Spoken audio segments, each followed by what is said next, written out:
welcome to another video from theplayersaid.com. My name is Grant. My name is Elijah. So you might be wondering, hey, where's that British guy? Well, Alexander's out of the country visiting family in England. Went home. So today, Elijah and I traveled to Gencon, which is a full 20-minute drive from my front door. It's in Indianapolis. I live on the northwest side of Indy. Elijah actually lives in Speedway, which is kind of the west side. But we went there this morning. We left around 8, give or take. Yeah, you got me at 8. Traveled downtown. We parked. We walked in. I got my press badge. Elijah, I had bought a badge a couple of months ago, and it was shipped to us. But we really did a father-son kind of hangout at Gencon. And so this video is kind of the debrief of what we did. Very different than probably what Alexander and I would have done. We would have probably played a couple of other games, but we actually did a lot of the shopping and the same stuff. Yeah, we walked around a lot. Yeah, I'm tired. Yeah, I don't I'm know tired about too. you. My legs. It's my legs. Well, and he's young. He's 21. And I'm still tired. I'm 51, Yeah. and I'm still tired. You're but feeling it. It was hot It was today. hot. I think it was 88 degrees, and you know when you pack probably 30,000 people into that hall, It's gonna heat up. it heats up pretty quick. My lower back. Yeah, right. Well, and we had a good time. I think all we did really was walk up and down each aisle. We would stop when we saw something that we were interested in or that looked fun. I had a couple of games that I wanted to try to get. We'll talk about that because it didn't go very well. But Gen Con is called the best 4 days in gaming. It runs from Thursday through Sunday. Typically, Alexander and I go Thursday and Friday, and we might go back Saturday if there's something we had missed or wanted. But this year, with him being gone, and I just got back from the WBC last weekend, I decided I just want to do 1 day with my son. So I really appreciate you going with me. Thanks for having me, Dad. I love you. I love you too. Yeah, I had a good time. It was just fun, right? And this is the kind of thing that I think Gen Con is made for, with friends and family. Oh, yeah. I've gone with, Alexander's my brother-in-law, but I've gone with my other brother-in-law, Brum, my father-in-law, John. In fact, one time before it came to Indy, your grandpa and I drove up to Milwaukee. How long was that? Well, Milwaukee's about a 4-hour drive from Indianapolis. You guys traveled? Yep, we left early in the morning.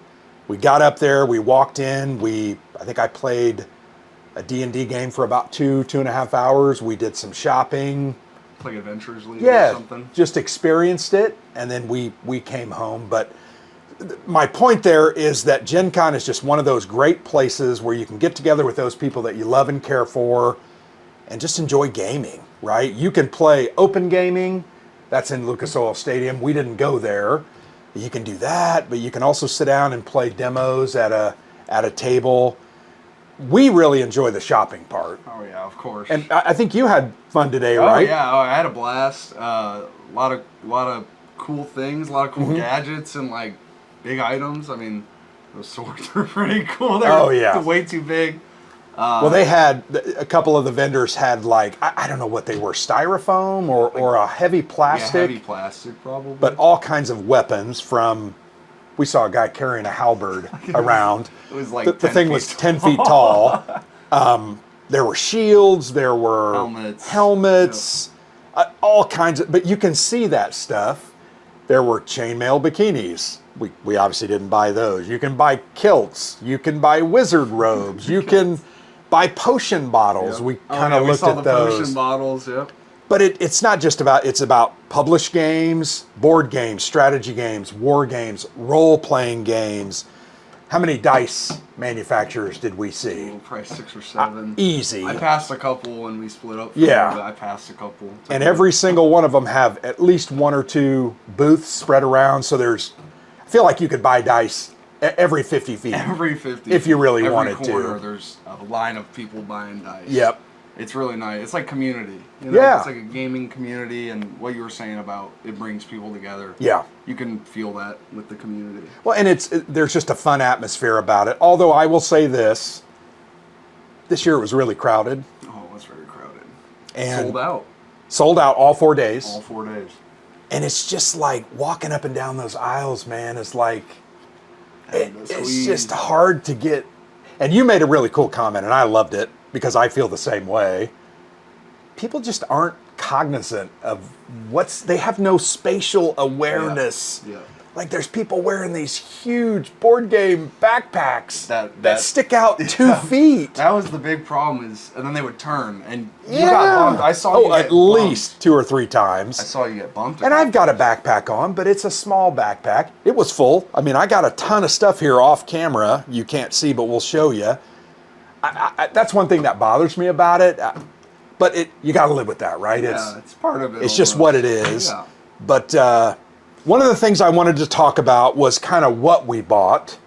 I bought a few more things than you did. I only got a couple things. But if you want, maybe talk about what you bought today. And my son played board games with me when he lived with us.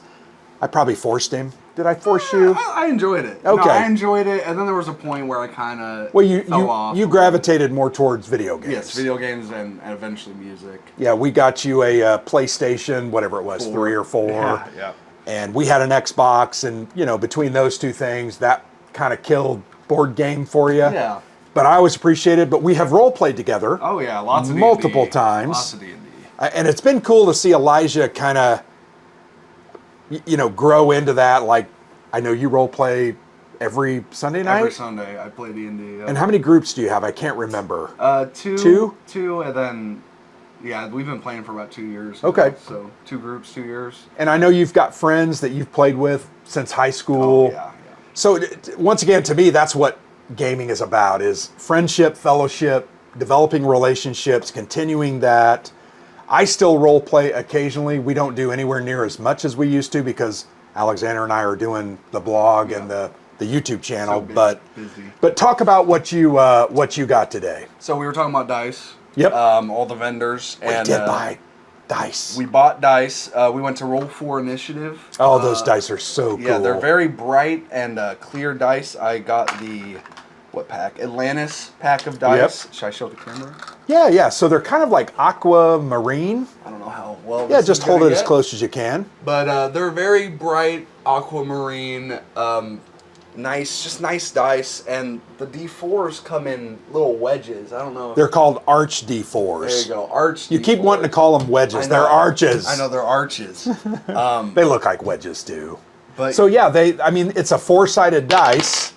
So I got a result of 3, and really cool. I think that set was, I want to say it was $13. I think it was 8. No. A little more? I want to say it was 13. Okay. It probably was.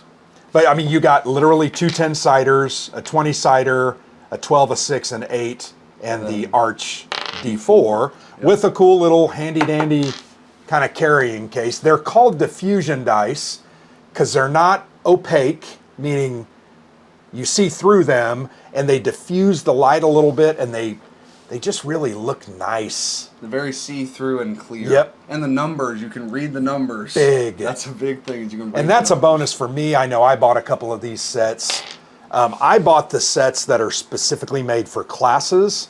Last year, Alexander and I both. I think I bought a sorcerer and a ranger set.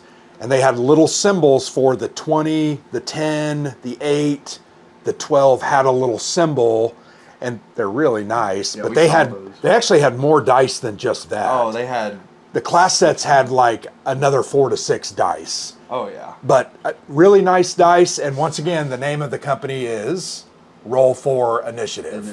Very nice people, very good. Yeah. It was kind of nice. cool because we were talking to the lady that was checking us out, and she had said, well, I designed that set of dice, and that was kind of cool. That was nice. She seemed very happy about that. But very nice dice. So you also got one other die. Where is that? Your Gencon. There it is, dice. Right there. It's inside your miniatures bag. Yes. So the yearly Gencon dice, this year's 2024. Crystal Cast does them every single year. Let's show it to the camera. Yeah. It's Gencon 2024. It's like a green and gray mix. It's really nice. Very nice. This is probably one of my favorite Gencon dice that they have. It looks like one they did a couple of years ago. They did a green one, and I think it's the same style of green, but adding this gray splashes was pretty nifty. Yeah, So that's nice. I was telling Elijah, I think I've been to 12 Gen Cons in a row, with the exception of missing 2020 when there was COVID. But I bought the 2020 dice when because they didn't have them, but they'd already printed them. So I went ahead and bought them online. So I actually have like 12 sets of dice going back to 2010 or 2011. And you would buy them for me and my sister. Yep. Growing up. We would always, every year, we would get... Yep, I would bring one of those home. So I have everyone aside from 2020. Yep, pretty much the same. And I bought one for Alexander so that he had... they were $2 a piece. And you could also, we didn't wait in line because I did not want to wait in line for that coupon book. But there's a coupon book where you can get one for free. Yeah. But we went ahead and bought them. I think it's cool that they do that. So what else you got? Some D&D related kind of miniature stuff. Yeah, I'm really into D&D. I play a bunch. Like I said, every weekend I play. So we picked up some dice from Next Level Miniatures. Some miniatures, yep. Or miniatures. Yes, apologies. I ended up I picked up this like Igor looking assistant. He's like a little dude. That's pretty nice. He's got a little sack on his shoulder. Picked up a Mind Flare. Right there. Very nice Mind Flare that's mini. Really sharp. You're going to have to scrape that off. Yeah, to put the base on. Yeah, and then you're going to glue the base on. So they sold these. I think the minis were $2 a piece, and the bases were, if I remember correctly, $1. Maybe. So for $3, and these are resin, so they're light. They're not metal. But yeah, But you got a Mind Flayer. You got an Igor Assistant. Literally, it said Igor Assistant on it. What were the other two? This is an Armored Knight. Yep. And it comes in 2 pieces. There's a sword that you gotta glue, but it's another great mini. Well, wasn't it called Animated Armor? I think it was called Animated Armor. Yeah. Like a wizard is cast animated armor, and the armor's attacking you. This is what would appear and attack. But you could also, you could play it as with whatever you want, paladin or a fighter. Yeah, it's a super nice mini, very well detailed. And those were Next Level Miniatures. Yep, very good. Actually, we saw those. I think it was our second place that we visited. And I'm like, dang, these look pretty sweet. And they had cheap, they were cheap, and they had all kinds. They had probably 30 different kinds. Yep. And then you could order other ones. I think they have a website. I'm going to go check them out. So their website is, let's see what, www.nextlevelminiatures.com. There's even a QR code on that, but I'll visit that. So that was fun. Yep. And then you got another thing. I got one last thing. Miniatures related. This is from Legendary Realms Terrain. It is a pool of bubbling blood or acid or whatever. Something. It could be used for a lot of different What did they say on the back? Go ahead and pull that out. What did they say on the back? Some ridges. Bubbling pool, I think is what. So, bubbling round pool. This is the bubbling round pool. Got this for my dungeon master. Hopefully he can use this in something cool. Yeah, and it's resin. It's resin. So you're not going to want to throw this around. Yeah, it's not going to. It will break, but it's really high quality, and I really like the bubbles too. And I got that for about $8. Yep. And they were super nice. They helped us quickly, and that's Legendary Realms Terrain. They had a bunch of cool terrain. It's got like a sandpaper. Almost, it's weird. Kind of cool. Yeah, it feels nice. Oh, your animated armor is coming out of the bubbling pool of blood. Yeah. So sweet. And they had a bunch of other stuff. They had like the cool tavern. Yeah, tavern model. furniture. Yep. They had like wine racks. Yeah, wine racks. Liquor cabinets. They had doors. And, I mean, just all kinds of stuff. The bear rug. The bear rug was the best part. They literally had a huge little skinned bear rug. And I was like, oh, I want to get that, but I decided not to. I had already spent at that point, I think I had already bought 3 or 4 games, and I was like, I better hold off a little bit. So that was Legendary Realms Terrain. Thank you very much, guys. That's all I picked up. It was a pretty light day. Just some cool little things. I will talk about my Next Level miniatures because I bought about a half a dozen or more. They had very cool little shriekers. So shriekers are mushroom-type creatures, live in subterranean, dungeons, caverns, and they will emit shrieking sounds. So there are, I think I bought 3, 4 that are just subdued, right? They're not doing anything. And then I bought 4 that were shrieking, all with bases so they can be, and Alexander will paint these. That's what he's for. He paints my miniatures. That's his job. But I also got the Mind Flayer Illithid. Just thought that was too good not to. I picked up a sweet, sweet human ranger who has an owl on his shoulder. Let me see that. I thought that was pretty sweet, and I love playing rangers. Oh yeah, that's cool. So I will definitely use him. And then I also got Igor, the assistant, just because that's just such a sweet little hireling. Such a sweet little hireling. All he's doing is carrying crap around. He just wants to help. He just wants to help. He doesn't want experience points. He just wants to help. But once again, next level miniatures. So I bought those. I also got 2 Gencon dice, one for me and one for Alexander. I bought this really sweet. I'm jealous of this. Yeah, this is about 40. Did I say 40 or 45? 40. And it comes with a warranty. It does, a lifetime warranty, and it came with a couple of dice. They have their kind of logos on them. So I thought that was kind of nice. 6-sided dice. But this company's name is Armored Wolf Productions.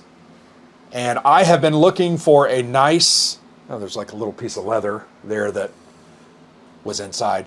But I was looking for a nice kind of new dice bag because mine is chock full of dice and I needed another one. So this will easily hold every one that I have and probably leave me a little bit of room. But very nice. It's like leather. It's got a hard bottom so it will stand up. That's the best part. And then I can cinch the top and it will keep them safe, and then you can tie that around or just let it hang. But I thought for $40 being handmade leather, I thought that was a pretty good deal. Considering your other dice bag is falling apart. Oh, my other dice bag, I think I paid $6 at the Game Preserve. 30 years ago? Yeah, it's a piece of junk. Much better, big improvement. Yeah, so I got that, and then... What company was that? So, yeah, one more time. Let's see. Can you read that? That is Armored Wolf Productions. Yeah, and they had all types of colors and shapes and sizes. That one just kind of spoke to me. I like neutral colors. Yeah. They look nice. But I'm going to keep this because they said it's a lifetime warranty, and if something ever happens to it, I'm definitely going to take them up on that offer. Absolutely. One of the first things... Okay, funny story, right? We got funny story time. I have been anticipating Undaunted 2200 Callisto, designed by David Thompson, published by Osprey Games. It's been announced for a year. It is sci-fi Undaunted, so it's still that squad level tactical game. It has deck building in it. It's a very fun game. I was just expecting I could go to Osprey Games and buy one. I was also looking forward to War Story, Occupied France, also designed by that same designer and that same company.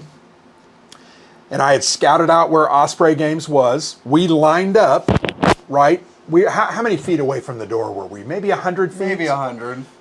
So it took us about 5 minutes to get through the door once they opened the doors at 10 a.m. So we arrived at the Osprey Games booth at 10:05. There was a line of about 30 people. So I got in line, and then quickly about another 20 people got behind us. And then all of a sudden they started saying, well, we only have 25 copies of each one of those games. And I did the math, and there were like 35 people in front of me. So I just said, oh, well, we're not going to get one. Maybe I should have waited just to see, but I know those people were there for that. Yeah. But they said that they're only going to sell 25 copies of each day of Gen Con. And I was like, what? So I didn't get them. I'm upset. I'm bothered by it. We had said, oh, we got here so early. Yeah, surely we're in. But it was the first place I went. Yeah, I didn't wait. We went. I made a beeline for it, and we went fast. I mean, you're a fast walker. Yeah, I'm a fast walker. You're a fast walker. But yeah, they didn't have it. I saw David Thompson, the designer. He was sorry because I tweeted, oh, I didn't get them. I'll get them. I'll just have to order them off of, I don't know, Amazon. Supposedly they're not being released until I think September. So I guess that's the reason they weren't selling it. But I also talked with Elijah. That's a lot of what happens at Gen Con. They're really trying to build the hype. And if you can only sell a certain amount of copies every day, you're going to build that hype because people are going to want it. When they don't get it, they're still going to... It's just one of those things. It's a marketing ploy. It's almost like they got you. They got me. They got you. They got me. You're going to go and buy it. In fact, when you leave today, I may just go ahead and order them on Miniature Market. There you go. And get them for probably 20% off what I paid. Because Miniature Market buys so many, they'll get them at a good price. But anyway, I was disappointed. Those were 2 games that I really wanted. They are war-focused games. They're not necessarily true war games, meaning hex encounter, but we've played Undaunted. See my Undaunted collection over there. Yep. I have Stalingrad, I have Normandy, and I have Battle of Britain and North Africa. But very disappointed in that. So that was one of those first things I was like, wah, yeah, when we walked in, right when we started. Yeah, I was a little bummed. Actually, I was a little bummed until 5 minutes later, we're walking down, going down the aisle, and I come around the corner, and Elijah, I think I gasped. Yeah, no, didn't I? You went, oh. Yeah, I was like, you were like, what? we have to go here immediately. I'm so very excited. So I don't know if you know about this game. This was a Kickstarter probably 8 months ago. It is called Burn the Fort. And it's a very interesting game because you are playing as the indigenous Native Americans, the Indians in the North American continent. You are fighting the conquestors who are coming into your land, and you're trying to destroy them. The game is a semi-cooperative, so you're working together until there's an opportunity for you to score more points than your friends and ultimately win the game. But the game, I thought it was sold out, and I had no idea they were going to be there. They were even going to be there. So what's the company? So the company's name is right here. Where is it? Ah, crap. Sorry. No, that's okay. It's on here. Here it is. It is Indigenous Action Media. And the name of the designer is Clee Benally, Native American. Is it the man that we talked to? Yep, the man that we talked to. He's very nice. Very cool. It was cool to see them. That you could see the passion they had for the game. Oh yeah. And I've been wanting this. I've looked at this online, but it wasn't really available for retail purchase. So $40. This is a first edition copy of it. Plays in 1 to 2 hours. I am very much looking forward to this. But it's a great looking game. Really high production value. There's some, you can see here the fort is in the middle, and you're kind of working in up to a foursome trying to destroy it. So very excited that I got that. Yep. And I think I actually gasped. Yeah, you were. When really I was like, "Oh my gosh!" That. You were very surprised that. So that was awesome. That was awesome. Then we hit the Flag Bearer Games booth. Yes. To pick up. I wanted to pick up my own copy of the core rules for Nations and Cannons, which is a 5th edition setting for 5th edition D&D. But it's a historical setting. This is the American Revolutionary War. If you had not heard, we did a full review of this. Alexander and I have played this on 2 separate occasions with multiple groups at conventions, Buckeye Game Fest. It's a great system. Everything has been demystified and magicalized, and it's all based in reality. So each of the classes has different skills and abilities that don't involve magic. But that doesn't mean they don't have things that are cool and interesting. Like the Bard class, and I can't remember, I think they're called the Firebrand. You have the ability to inspire by inflammatory language or speeches. Mm-hmm. They also can do like distractions or set traps that end up tripping people. So it's things like that. The healers, like the cleric, don't have cure light wounds. They can make a concoction like a poultice or a drink and heal you in that way. But I bought the core rule book. I think this was $45. Yeah. It's a hardbound book, but it has the basic classes and rules in it. Now, when we run campaigns, I can do that. Yeah, I didn't know that they had a setting that it existed, like that, and I saw the book and I went, that looks like a Dungeons and Dragons book. And sure enough. Absolutely. And I'm fascinated by that, and I would love to play it. And then I bought, this is a cloth kind of map. I'll just hold it up there. This is of the city of Philadelphia. So we now have Philadelphia, Boston, and I believe New York. So this is something we will use when we are playing at the table for people to kind of plan their routes or missions. We'll also use it for, what do you call that? Atmosphere, you know, to create the atmosphere of a colonial time.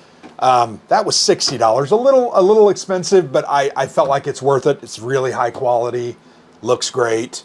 So that now adds some opportunities for us to continue doing some games of that, and we very much enjoy it.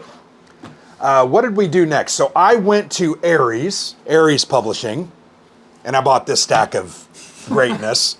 So I'm going to move this War of the Rings stuff off for a second because I want to talk about this purchase. So this is Quartermaster General East Front. This came out at the beginning of the year.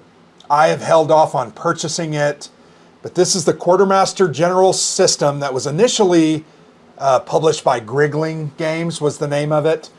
They've done a World War I. I have World War II over there. I think they have another one, but this is an East Front version. And I've been very much looking forward to this. I believe this is just a 2-player game, if I'm not mistaken. Yep. 2-player. So the others play up to 5. About an hour. But this is specifically Germany versus the Soviets. And it's a very cool game, but I went ahead and bought myself, I think this was $40.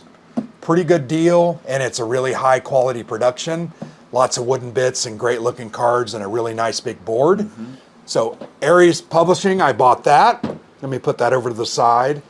And then War of the Ring, who doesn't like War of the Ring, the card-driven game, I bought their newest expansion called The Kings of Middle-earth. This came out at the end of 2023. I got that one plus the Warriors of Middle-earth. These were kind of a bundle, and I think they were $40 together, which I thought was a pretty good deal because I don't have these. So now I have both of those. I'm very much excited by that. You had to cut the price down $20. About 20 bucks. With the bundle. Yeah. Both. And then one of the older ones, I believe this is one of the very first. This is called Lords of Middle-earth. I went ahead and bought this one. I think this one was 20 because it's an older one. But now I have every published part for the War of the Ring, which is cool. But they also, as Ares is known to do, they had 3 kind of promo cards specifically. I got Treebeard with a little miniature. So awesome. So that the miniatures come in the game, but now I have a Treebeard and a Treebeard miniature. I got the Seeing Stones and Tidings Not Burdens. So each of these has a Free People's card and a Sauron card. So you add these to the decks and they come out and you can play them. So very much excited about that. I really enjoy War of the Ring. We've played it a couple of times. We've played the Battle of 5 Armies, which we love. And also we played War of the Ring, that's based on the same, or War for Arrakis, which is based on the same system. Who made that? So this game is Ares. Ares. Yep, and War for Arrakis is CMON. Cool Mini or not, they used to be, now they're just CMON. But we love those games. Yeah. So yeah, you were excited about those. Very much excited about that. I spent a little bit of money. Alexander's going to kill me, but you know that's part of life. The other thing, we walked by the Gloomhaven booth, Cephalofair Games, and if you didn't know, there's a small version of the game called Buttons and Bugs, and it's a solitaire game that's scenario-based, just like Gloomhaven, but they had a special scenario, like a promo scenario, so I got that for free. Yeah, they gave that for free. He was very nice. But I've loved that game. I enjoy it very much. In fact, now it makes me want to play it a little bit more. Yeah. So that's all the money that I spent. I did want to show one other thing, because this is something, one of our online friends, his name is Todd. He lives in northern Indiana. In fact, he lives in Hammond, where your sister Maggie just moved to, which was kind of a coincidence. Yeah. He did me a 3D printing set of containers, organizers for John Company 2nd edition, which is right there. So all of these will fit all of the different family pieces. All of the cards will fit in there. Cards will fit in there. The different bits kind of go in these trays. These are really super nice. They are 3D printed and just really high quality. But I gave him $20 for this. I am sure he spent more on the resin than that, but he wasn't going to let me give him anything, but I'm like, I got to give you something. So I'm very much excited. I need to this is going to be like a puzzle for me. To put it together. I need to kind of figure out, I don't even know what this piece does. Oh, it slides off and something goes in there. But I'm very much excited about this. So I met with Todd and we were I didn't want him to ship it. So I'm like, I'm going to Gen Con. He was going to Gen Con. So we have that. And now I've got a cool organizer for my cool game of John Company, which is an awesome game. So I think that's all the stuff that we got. As always, I had a blast at Gen Con. There's nothing really, it is crowded. Sometimes people's body odor gets a little out of control. It wasn't too bad. It wasn't too bad today. It was better. Come back on Saturday and you'll feel very different about that. Fairly crowded. I thought some of the rows really didn't move along very, very well. But some traffic. Some traffic. So what did you like about it? What you pretty much go a lot as well, but last year you said you only went for a couple of hours. Yeah, so last year I went on Sunday morning with a bunch of my friends. Which is the wrap-up day. It's the wrap-up day, so there wasn't a big selection of vendors. There weren't any events going on. It was still pretty crowded. It wasn't sold out, though, which this year it's completely sold out, which is, I assume that's never happened before, possibly? No, I think it's sold out before, but usually it sells out near the end of the weekend. Gotcha. But I think this year they literally sold out immediately before it even started, which is incredible. That's very, very good. Yeah. Growing community. I just, last year we went, wasn't as many people, and I didn't enjoy myself as much as I did this year. I feel like this year I felt like there was more to see, more to look at. I found some of the items cooler. Yeah. And like these minis I really love. I love those. I saw those and instantly was like, ooh, digging through those for a couple minutes. I kind of regret now not buying some of the others. But what other? Well, did you see the hobgoblins at the top? So they had a row of hobgoblins. They had an archer, I think they called him a brawler, and so they had like 3 or 4 different hobgoblins. I'm like, those look really cool, but the Kenku are nice, but I already have some Kenku. Yeah. Kenku are like bird creatures, but I already have some from another many, many years ago.